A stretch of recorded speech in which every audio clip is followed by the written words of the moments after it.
This is Steve Crowley's American Scene, coming to you live, coast to coast and border to border, with a close look at what's new in our world today and how the news impacts you, your money, and your health. Steve wants to hear from you toll-free at 1-800-820-7185 for Steve Crowley's American Scene. Steve Crowley's American Scene. Good afternoon, folks. Welcome to hour number 2 of the American Scene program on this Tuesday afternoon. Gerald Celente is here, our trends forecaster. The new TrendsJournal is out, and Gerald has a lot to say about it. Most of it very, very helpful in our lives, some of it depressing. Ron Pickett will be here as well from Solar Wind Energy Tower. That's SWET, the ticker symbol. Neil McMillan with an update on gold. As you know, Neil McMillan has been with us for a long time, and Claude Resources, our favorite gold stock.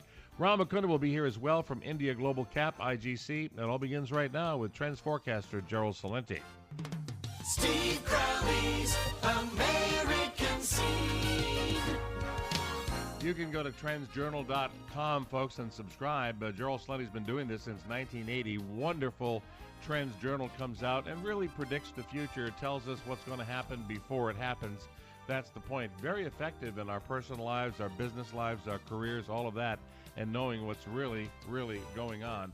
The new issue is out, as he says, History Before It Happens, the Temple of the Moneylenders, and the Obituary for Democracy. Gerald, welcome. Good morning. Oh, good morning, Steve. Thanks for having me back. Great to have you here. Sometimes when I read your wonderful magazine now, it's really a magazine, I get a little bit depressed because you're telling us that a lot of the things we grew up with, you and I grew up with, are going away fast, aren't they?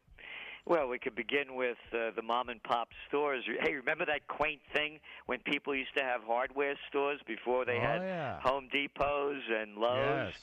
Hey, remember when they had things called pharmacies before CVS and Walgreens and Rite Aid? And they had a counter you could sit down and have lunch. Yep. and those other little things that they used to have called a family farm before agribusiness came in and took everything. Oh, right. Haberdashers, there's a word that's long gone from the lexicon. And and I remember when I was a kid, there were two Macy's, one in the Bronx and one up in Yonkers. And you just keep going up and down the list. And it's been a takeover. It's so it's a very different world, and who would have thought? Even Orwell in his wildest dreams wouldn't have thought that Big Bro would have been everywhere watching everything that we do at the level that they're doing it now. So, yes, this is a very different world. And we have another big takeover about to happen, the takeover of the health system, and that's already shaping up to be a gigantic mess, isn't it? Yes, and that's another one. People, it's very clear, Steve, this isn't capitalism. There are 4 words that killed capitalism: too big to fail. Right. Okay. And in capitalism, no one's too big to fail. It's just the rest of us are too small to save under what is called fascism, the merger of state and corporate powers. So when you talk about health care, that's what it is. It's us being forced to buy insurance from oligopolies, from major insurance companies. Who would have thought this would have happened to America? So it's not socialized medicine. It's we're being forced to buy plans from private companies. I know. Well, also said, I heard yesterday that it's going to be on the honor system on your tax return, like do you have health insurance or not. So there's going to be a lot of, let's say, quote-unquote fraud going on as people say they have health insurance, but really don't. So it's going to be on the honor system, and a lot of people are still not going to have it. Exactly. So again, it's a failing system at so many different levels, and something interesting going on that everyone should keep their eyes on, I believe. And I've been buying buildings in the last year. I bought. Right. Matter of fact, we're going to send you the link. Anybody listening, they could go to Ulster Magazine, and I think it's on page 22, and it's the story about historic Kingston. And I bought 3 of the most historic buildings in the United States on the most historic 4 corners in the U.S. The point being, One loan that I got mortgage on a residential was 2.875 locked in for 10 years, 15 years. Okay. Commercial loans at 3.25. Right. And now we're looking at mortgage rates for 30-year mortgages. They've gone up over 100 basis points in less than a month. And now what was selling a mortgage, a 30-year mortgage at 3.5%, is now some banks are selling them at now 4.85%. Wow. So what I'm saying is this was an interest rate recovery. That's why there's been an uptick in the housing markets as strong as it has been.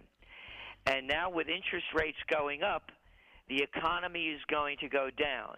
And not only that, as interest rates go up, all of this massive debt that states and cities and counties and countries have, they're going to be paying a lot more on their debt. So these are very perilous times coming ahead, and people should really plan for what's coming so they're not blindsided by the future. We look to the future in Europe and the Middle East, and we see it totally unwinding. I heard this morning that Egypt requires $13 billion a year to stay as a valid country. A lot of that money comes from us and others, but it's $13 billion short every year in the budget. And it's unsustainable. There are over 80 million people in Egypt, and they don't have the infrastructure, they don't have the technology, they don't have the manufacturing, they don't have what it's going to take to develop any kind of sustainable economy for that many people. You have over half the population living on $10 a day. This has nothing to do with democracy. It has to do with putting food in your mouth and a roof over your head. And it's been failing for a while now. So whether it was Mohammed Morsi or Mickey Mouse, no one's going to be able to solve this problem. And what's happening now, it's being radicalized. And here's a piece of hypocrisy for you. All right. Under U.S. law, the United States is prohibited from sending any nation aid of any kind when there's a military coup. There was a military coup. The military took over. Sure. They threw out the old, right? Right, it was. Well, not according to the White House. It wasn't a coup. You're just too stupid. All of us are too stupid. We can't. We don't know a coup when we see one. We're just a bunch of morons. So what they're doing, Steve, is they're keeping the money flowing to the military at a tune of $1.5 billion a year. So all you people out there that can't pay a mortgage, can't make ends meet, don't worry about it. We have money to give to the Egyptian military so that our country could continue to break the law. But the law doesn't matter because they break it all the time. You know, one thing Egypt did have, which they killed, they killed it quickly, was tourism. Tourism just died. There's nobody at the pyramids. Oh, no. And as you know, the executive editor of the TrendsJournal, John Anthony West, is world-renowned for his work on the mystery of the Sphinx. So, of course, it's hurting tourism very deeply. I mean, who wants to go there in these kind of conditions? One thing I do see, Gerald, which is a glimmer of hope from young people, let's say people ages 18 to 30, is a spark of entrepreneurism. A lot of people in realizing that they really can't get a good job right now, even if they graduated from college. They're starting businesses, or they're trying to starting businesses, and they may fail the first couple of times. But you know what? They have this entrepreneurial spark to start a business. Well, my theme is Restore America. And as we began the conversation, this was a land of opportunity. You could come from any country, be of any nationality, any religious following, and you could start at the bottom and make your way up to the top. Sure. It's much harder to do now, but it's the only way out. And there are solutions. Put back up those trade barriers that we had so we don't buy slave labor products from communist countries. Put back into place the Glass-Steagall Act that prevented the banks from robbing us in broad daylight. Put back into place the Sherman Antitrust Act, the Clayton Antitrust Act, the Robinson-Patman Act that allowed the entrepreneur to have a level playing field and make America the country it was. So there is a future, and the young people see it, but the system has to change. And as I look at the Republicans and Democrats, to me they're the Bananos and the Gambinos, the Schultzes and the Lanskys. You said that for some time. What do you see in the 2014 midterm elections, Gerald? Again, it's one or the other are the same. It's the two-headed one-party system, a lesser of two evils. So we have to have something new. And to me, the answer is in direct democracy. Let the people vote on major issues. If we could bank online, we could vote online. Oh, yeah, they could hack the voting. Yeah, like they hack the voting everywhere else. You know, if trillions of dollars could be transferred around the world each day, we could have a secure voting system. And so if they want to go to war, let the people vote. You want to bring home the troops or leave the troops over there, let the people vote. You want to bail out the banks, let the people vote. So what I'm saying is, Steve, you asked me about the midterm elections. Yeah. We need a new kind of election system because we have 535 congressmen and senators that only represent the people that give them the most amount of money or the most powerful. They don't represent us. Well, it's a little bit depressing, but we have to prepare for the future, folks, because it is a changing world. I think one of the tipping points here could be Obamacare, as it really kind of screws up the economy, screws up medicine, and the people may revolt. You know, they tried that. They tried the people running the system in California. They had the vote on gay marriage, and the Supreme Court overturned it. So people may be a little bit jaundiced about that. Well, again, you look at this Supreme Court, the FISA court, you know, the one that does the national security. I mean, what does this country come to? How about we the people? Have anybody heard that phrase before? No, not for a long time. No, and that's what it needs to be. We the people, not them the politicians or those supreme people above us all. This is America, and that's what people have forgotten as I see it. I want to restore America, and that's why I bought the most historic buildings in colonial Kingston. I want to see the Second American Revolution, to bring back this country from what our founding fathers established it on. Not, of course, not a violent revolution, but one of the heart, the spirit, the mind of and morality.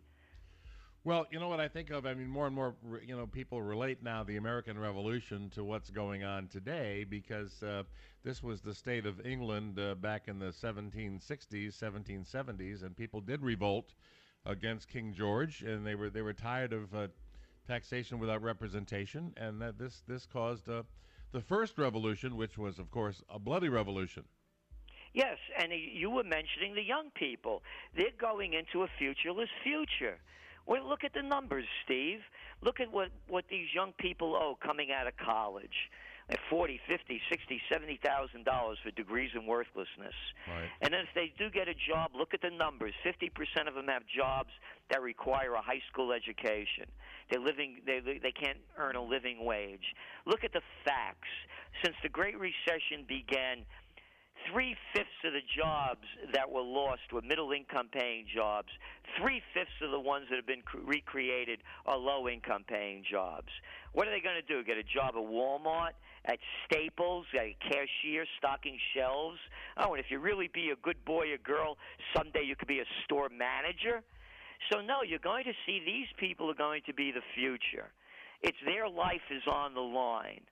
And I believe with you that they're going to be the new entrepreneurs, and they're going to be the guiding path into the future. I think they're going in that direction because they don't have a choice. You know, it's the only place to go. That's it. When you don't have a choice, then you change your life, right? Yeah. I mean, it's better to start a business than go to college in many cases. Not every case, but in some cases. You mean you don't want to get a degree in